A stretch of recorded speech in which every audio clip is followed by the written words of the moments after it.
Hi everyone, I hope you all are doing well. One of the most important rule of integration is power rule of integration.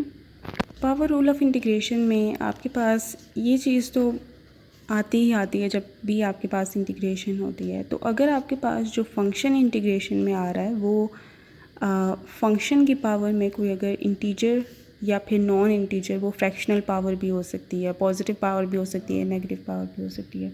तो अगर इस तरह का आपके पास integrand में कोई फंक्शन आ रहा है, ठीक है, इस फॉर्म में, ओके, तो इसके साथ ये पहले मैं कोई टर्म डिफ़ाइन कर देती हूँ। ये है पावर, ठीक है, और पावर रूल के लिए इम्पोर्टेंट है कि ये कोई नंबर हो, ये ना हो कि x हो, कि यहाँ पे x की पावर x आ जाए। तो यहाँ पे इस पे पावर रूल नहीं अप्लाई होता, ठीक है, क्योंकि यहाँ पे हम पावर रूल लगा रहे हैं और पावर रूल में ऐसा होता है कि फंक्शन के ऊपर कोई कांस्टेंट पावर हो, जैसे 2/3 हो, -1/3 हो, 1 हो, 2 हो, 5 हो, ऐसी पावर्स हों, ठीक है। तो हम वो पावर्स की बात कर रहे हूँ यहाँ पे। और ये जो f(x) फंक्शन है ये कांस्टेंट फंक्शन नहीं है, बल्कि ये एक वेरिएबल होगा। तो ये वेरिएबल्स में होगा और ये कांस्टेंट्स में होगी उसकी पावर। तो आपने फिर नेक्स्ट राउंड देखना है कि इस फंक्शन के साथ इसके इनर टर्म ये पावर है, और पावर के अंदर की जो टर्म होगी ना, जिसकी होल पावर में ये जिसकी होल एक्सपोनेंट में ये पावर आ रही होगी, तो ये जो इनर टर्म है इसका डेरिवेटिव साथ में बना होना चाहिए, ठीक है। अगर ये टर्म है, इसकी पावर है होल और इसकी इनर टर्म का डेरिवेटिव साथ बन रहा है, तब आप power rule of integration apply कर सकते हैं, and that will be simply equals to ये वाली टर्म, ठीक है, ये वाली टर्म f(x) इनर टर्म, और इसकी होल पावर पहले n थी ना, उसमें आपने 1 पावर में ऐड कर देना है और डिवीजन में भी n+1 कर देना है, और एक कांस्टेंट ऑफ इंटीग्रेशन यहाँ पे आ जाता होता है, ठीक है। ये है पावर रूल ऑफ इंटीग्रेशन। अब इसको हम एप्लीकेशन से समझते हैं ताकि आपको सही से समझ आ जाए कि जब भी आपके पास फंक्शन पावर्स में आ रहे होंगे ना, वेरिएबल की पावर में कोई कांस्टेंट आ रहा होगा, तो अगर आप पावर रूल ऑफ इंटीग्रेशन ये वाली चीज़ अप्लाई करना चाहते हैं तो आपने मेक श्योर करना है कि इसके साथ की जो टर्म है उसमें इसकी इनर टर्म का डेरिवेटिव मौजूद हो। तो अभी हम देखते हैं, सबसे पहले सिंपलेस्ट एग्जांपल हम x dx की इंटीग्रेशन की लेते हैं। नाउ x के ऊपर हम पावर ले सकते हैं 1, ठीक है, जिसकी कुछ नहीं है, जिसका कुछ नहीं है उसका 1 है, तो ये 1 इसकी पावर है। तो अगर मैं इसमें पावर रूल अप्लाई करना चाहती हूँ, सबसे पहले मुझे ये देखना होगा कि पावर के अंदर की जो टर्म है उसका डेरिवेटिव साथ बनता है, यानी पावर है 1, उसके अंदर टर्म है x का डेरिवेटिव विद रिस्पेक्ट टू वो वेरिएबल जो यहाँ पे जिसकी रिस्पेक्ट से इंटीग्रेशन कर रहे हैं, तो x की रिस्पेक्ट से कर रहे हैं, तो x का derivative with respect to x। तो d/dx ऑफ x आप देखें तो ये dx कैंसिल, तो ये 1 ही आता है, ठीक है। तो 1 तो हर क्वांटिटी के साथ मौजूद होता ही है, तो यहाँ पे हम 1 एवं ही लिख देते हैं। तो यहाँ पे ये है f(x) x है और इसकी होल पावर 1 है, और इसकी इनर टर्म का डेरिवेटिव साथ है 1 बन रहा है, तो आप इस पर पावर रूल लगा सकते हैं। और पावर रूल में सिंपली ये x आएगा, इसकी पहले से पावर थी 1 की पावर में हम 1, इसकी पावर में 1 ऐड कर देंगे, डिवाइडेड बाय 1+1 कर देंगे, तो ये पावर बन जाएगी 1+1 = 2 डिवाइडेड बाय x²/2, इसकी इंटीग्रेशन आ जाएगी, plus c constant of integration आपने ज़रूर ऐड करना है इसमें, क्योंकि जब भी आप डिफ्रेंशिएशन कर रहे होते हैं ना, तो कांस्टेंट की डिफ्रेंशिएशन आप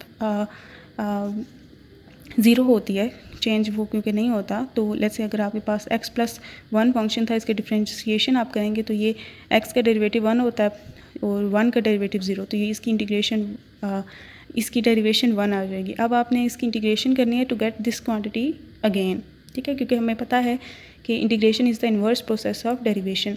तो हम इस पर इंटीग्रेशन करके यहाँ तक पहुँचना चाहते हैं, तो 1 की इंटीग्रेशन हम करेंगे, इस पर भी पावर रूल लगेगा। अब 1 क्या होता है, x⁴ 0 होता है, 1 को आप लिख सकते हो ना x की पावर 0, तो ये x है फंक्शन और इसकी पावर में एक नंबर है एज पावर, तो अब इस पर पावर रूल लगा देते हैं, क्योंकि x है इसकी इनर टर्म जिसका डेरिवेटिव होता है 1, और 1 हमेशा साथ ही होता है, तो इस पर पावर रूल लगेगा 0+1 divided by 0+1 which is x divided by 1, तो वो लिखने की ज़रूरत नहीं है। तो x आ गया है, तो यहाँ पे 1 भी तो था, तो उसकी गुंजाइश हम रख देंगे कि मतलब ये +c लिख देते हैं, और इसे किसी ना किसी वे से हम फिर फाइंड आउट कर लेते होते हैं, इनिशियल कंडीशन एक्सेट्रा से। तो इस तरह से आपके पास अगर कोई फंक्शन है और जिसमें आपको लग रहा है कि कोई ऐसा फंक्शन आ रहा है जिसकी कुछ पावर है और आपको एक चांस लग रहा है कि पावर रूल ऑफ इंटीग्रेशन लग सकता है, तो उसके लिए आपने ये कंडीशन चेकआउट ज़रूर कर लेनी है। तो इसके अलावा हम और एग्जांपल्स देखते हैं, जैसे मैं अगर इंटीग्रेशन ले लूँ x² + 1 की होल पावर 2 ले लेती हूँ dx।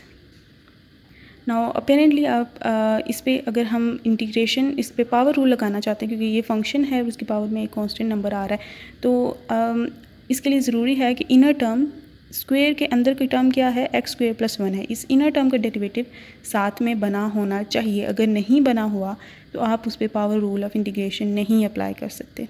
ठीक है, तो यहाँ पे इसकी इनर टर्म का डेरिवेटिव, इनर टर्म है एक्स स्क्वायर प्लस 1, इसका derivative with respect to x लेते हैं तो इसका आंसर आता है एक्स स्क्वायर की डेरिवेटिव होता है 2x और 1 का डेरिवेटिव 0 होता है, तो 2x आना चाहिए। तो यहाँ पे इसके साथ 2x तो है ही नहीं, और आप वेरिएबल को मल्टीप्लाई डिवाइड नहीं कर सकते। मतलब ऐसे नहीं हो सकता कि आप यहाँ पे लेट्स से बाहर 2x को डिवाइड कर दें, अंदर मल्टीप्लाई कर दें, ऐसा बिल्कुल नहीं हो सकता।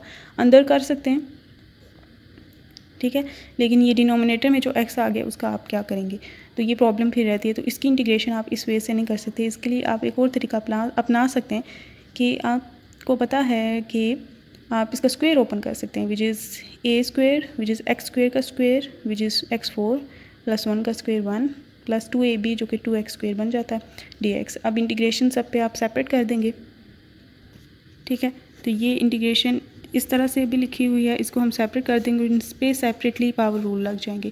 तो x4 की इंटीग्रेशन अलग कर देते हैं, 1 की अलग, सेपरेटेड बाय प्लस साइन, क्योंकि ये सारे प्लस साइन में हैं, क्योंकि इंटीग्रेशन एक लीनियर ऑपरेटर है और लीनियर ऑपरेटर में आप इस ऑपरेटर को हर किसी के साथ सेपरेटली लिख सकते हैं।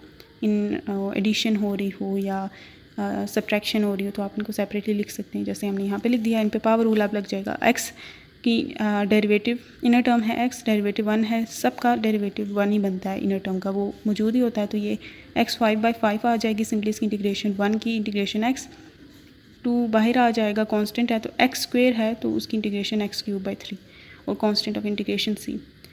ठीक है, जब आप इंटीग्रेशन कर रहे होते हो ना, अगर ऐसे कोई कांस्टेंट साथ मल्टीप्लाई हो रहा हो तो कांस्टेंट बाहर आ जाता होता है इंटीग्रेशन और उससे वेरिएबल्स पे लग जाता होता है। अगर कोई कांस्टेंट मल्टीप्लाई डिवाइड हो रहा है ना तो आप उसे बाहर ले सकते हैं। तो ये था पावर रूल ऑफ इंटीग्रेशन। इसी तरह आपके पास साइन स्क्वायर एक्स dx अगर लेट्स से ये फंक्शन आ जाता है तो यहाँ पे आप देख सकते हैं, तो ये साइन एक्स की होल पावर, ऐसे भी आप इस चीज़ को लिख सकते हैं। ठीक है, sine square x is sine x का होल स्क्वायर। तो इस पर भी पावर रूल लगाने के लिए ज़रूरी है कि inner term which is sine x उसका डेरिवेटिव साथ में मौजूद हो। साइन एक्स का डेरिवेटिव होता है कॉज एक्स, कॉज एक्स साथ नहीं है तो आप इस पर ये वाला फॉर्मूला डायरेक्टली नहीं लगा सकते।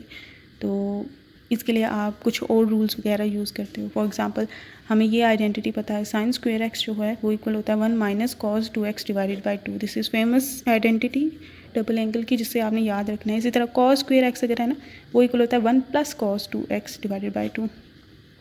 ठीक है, तो ये इसकी जगह हम यहाँ पे रिप्लेस करते होते हैं, साइन स्क्वायर एक्स की जगह हम लिख देते होते हैं minus cos 2x divided by 2। ये 2 कॉमन लेके बाहर ले लेते हैं। अब इंटीग्रेशन दोनों पे सेपरेट हो जाएगी, 1 dx, इसी तरह माइनस 1/2 दोनों के साथ आएगा क्योंकि वो मल्टीप्लाई हो रहा है। तो 1/2, 1 की इंटीग्रेशन x ही होती है, माइनस 1/2 cos 2x dx। ये है ट्रिग्नोमेट्रिक फंक्शन, और ट्रिग्नोमेट्रिक फंक्शंस की इंटीग्रेशन हम नेक्स्ट वीडियो में देखेंगे कि कैसे की जाती है। तो cos 2x जो है ट्रिग्नोमेट्रिक फंक्शन है जिसकी इंटीग्रेशन होती है साइन 2x।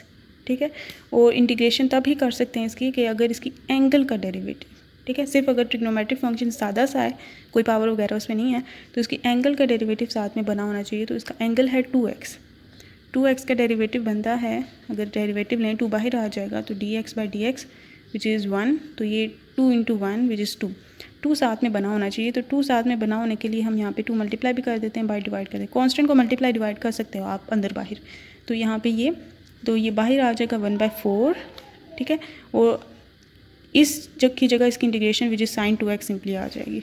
ठीक है, तो कॉज की इंटीग्रेशन होती है साइन सच दैट उसके एंगल का डेरिवेटिव साथ में बन रहा हो। तो यहाँ पे हमने एंगल का डेरिवेटिव साथ में बना दिया, तो इसकी इंटीग्रेशन आ जाएगी simply sine of that same angle. तो ये हम इसकी डिटेल नेक्स्ट वीडियो में भी देख लेंगे, और प्लस c कांस्टेंट। ओके, तो इस तरह से अगर इनर टर्म का डेरिवेटिव साथ में ना बन रहा हो, ठीक है, कोई वे ना हो, तो आपको डिफरेंट वेज़ को फाइंड आउट करना पड़ता है उस पावर टर्म को सॉल्व करने के लिए। जैसे हमने इसके लिए देखा कि ये अपेरेंटली तो नहीं सॉल्व हो पा रहा था, लेकिन स्क्वायर ओपन किया तो ये आप इस पे पावर रूल लग गया, और ये सारी चीज़ें। तो इस तरह पावर रूल ऑफ इंटीग्रेशन के लिए आप करते होते हो, सबसे पहली चीज़ आपने ये देखनी होती है कि जो फंक्शन है उसकी इनर टर्म का डेरिवेटिव साथ है या नहीं। अगर है तो इसी फंक्शन पे ये इक्वल इसकी इंटीग्रेशन आ जाएगी, ये वाला एब्जॉर्ब हो जाएगा पार्ट और डायरेक्टली ये आ जाएगी आपने, और इसकी प्रॉब्लम्स को प्रैक्टिस कर लेना है।